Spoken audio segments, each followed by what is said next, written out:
and we are staying with college football, but going back to a team that we talked about a couple of weeks ago in the Marshall Thundering Herd. Obviously, they won the Sun Belt Championship against UL a few weeks ago. And then, of course, their head coach, Charles Huff, decided to go across the way and leave from the East Division and go back to the Wild Wild West and lead the charge for the Southern Miss Golden Eagles. And as a result, Marshall had buku players to hit the transfer portal. And as a result, Marshall has opted out of playing in the Independence Bowl against Army due to those transfer portal departures. 2 weeks ago, before the Independence Bowl against Army, Marshall, or 2 weeks before the Independence Bowl, Marshall is planning to opt out of the game. The Thundering Herd have lost 29 players to the transfer portal through the first week of the window. The first week, 30 players, 29 in the portal. The Independence Bowl is set for December 28th in my hometown of Shreveport, Louisiana. And the original game was matched up between the Army Midshipmen and the Marshall Thundering Herd. And now that game has been filled with the Louisiana Tech Bulldogs as a 5-7 team. ULM, I think, was also in the mix for a conversation forward, and then Minnesota and a few others and things like, or Minnesota, that happened to them in 2023. But ULM was another team that was in the mix, but ultimately it will be Louisiana Tech and Army playing in the Independence Bowl.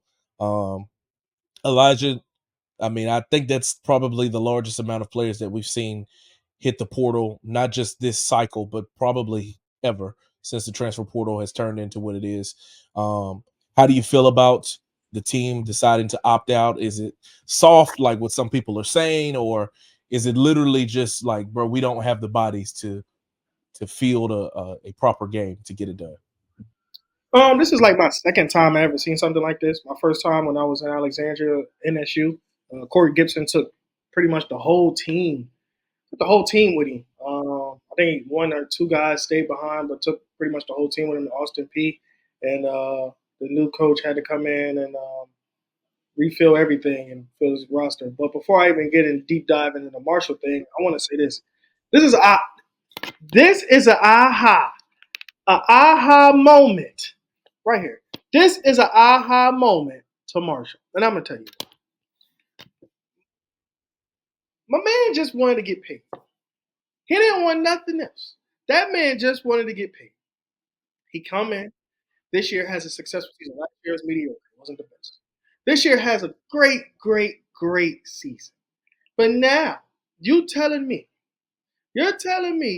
that you're thinking that, okay, we still not gonna pay this man after he wins the East, or he's contending for the East, after he has about 15 players in the All Sun Belt All American team, after he has the newcomer and the MVP on his team. Okay. You're telling me that you're just gonna let him walk. He didn't walk to the University of West Virginia, which is a step up. He didn't go to Cincinnati. He didn't go to what's else in whatever else is in the West Virginia or the University of Virginia area. He didn't go to the University of Virginia, nothing. That man stayed in the conference and went to Southern Miss. Southern Miss. So not only are the players pretty much either going to declare for the draft, they're probably going to take their talents to Southern Miss, which is the same exact conference. This is ridiculous for Marshall. I mean, I don't know everything that happened behind the scenes, but it's okay for a man to ask for some cheese.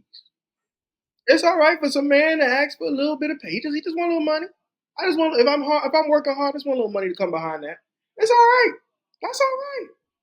And now you got to reap what you sow, because now you're not only losing out in a bowl game, um, you're losing out on all of these players that potentially could have came back to help your team win probably another Sun Belt championship. To me, I'm not going to say the Sun Belt championship is void at Marshall, because it'll always stood there and always will stand there. But at the same time, brother, um, Marshall, you dropped the ball. You dropped the ball on who I think was probably a great coach, who probably was willing to change the culture around, who was willing to do everything to make sure Marshall would be a powerhouse in the Sun Belt Conference as long as he was there. So uh, I don't feel bad for Marshall. Um, I don't feel bad for him at all. Them dropping out, all of these guys dropping out. You have nothing else but to do with 30 players on a college team. You might as well drop down to a high school Class 1A because that's what you are when you got like 30 guys left on this roster. So at the end of the day, bro, like look, I don't feel bad for Marshall at all. I don't feel bad. I'm happy Louisiana Tech get another chance. I was hoping ULM get in there because I thought they were well deserving of it.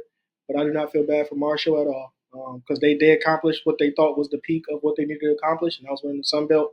And you guys didn't accomplish what the peak, what they wanted to accomplish, which was paying that man and keeping him there so you keep your players there. So I don't feel bad at all. Yeah. You said a mouthful there, bro. Like, it's crazy that 29 guys left the team.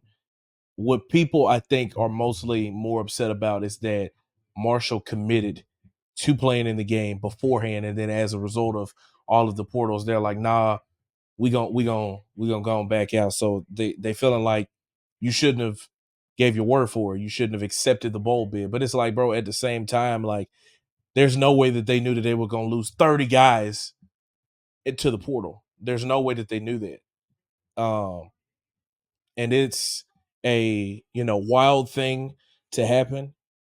But like you said, what did you expect when you didn't pay the guy that won the Sun? Like I get that he said that he doesn't like to do contract negotiations during the season because it takes away from what he's able to do in terms of preparing for the team. But you got to get his agent on the phone and put some kind of offer letter in front of him, because now, obviously Southern Miss is in the Western Division, but if you ever play in the championship game, Tony Gibson is now your new head coach.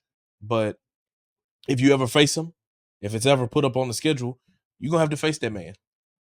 You're gonna have to see him. And unless he, stays at Southern Miss for one season and decides to leave, you're gonna see him for a couple of seasons. So you're gonna have to deal with this. To people that are saying that, this team is soft and all those things like that, look, bro, like, it physically in preparations, if you have, say you have, 70 guys available on the roster. Like, I think back to when LSU got rid of Ed Orgeron and they went to the bowl game and they played against Kansas State, I think it was, in the Texas Bowl. And they had a wide receiver playing quarterback. I can't think of what homie's name was, like Jonte something. But he was a wide receiver all season. And he played. Wow. Well, I was just looking at the Saints game in the background. I'm sorry. They went for 2 and didn't get it. So they lost the game by 1 point. My point being this. The LSU at the time had to play a receiver at quarterback. And I get it. That just shows how gutsy they are and all this stuff like that. And they're fighting tigers and how much they're willing to, get it done and all that stuff like that. But, bro, like, that's a lot of bodies that's not a part of the team. Like, not being able to practice properly, rotate guys in and out and all this stuff like that. I don't think that they were wrong for pulling out. But at the same time, you should have paid your coach. You wouldn't have even had to deal with this. Because I think all of their quarterbacks are gone. The newcomer of the year, Braylon Braxton, the backup, and I think the third string guy who didn't even have any stats went to the portal too. Like, that's what's gonna happen. But I don't know, man. It's an interesting topic, an interesting deal. We shall see how many more players enter the portal for them by the time this first window closes, which I believe it closes on December the 28th.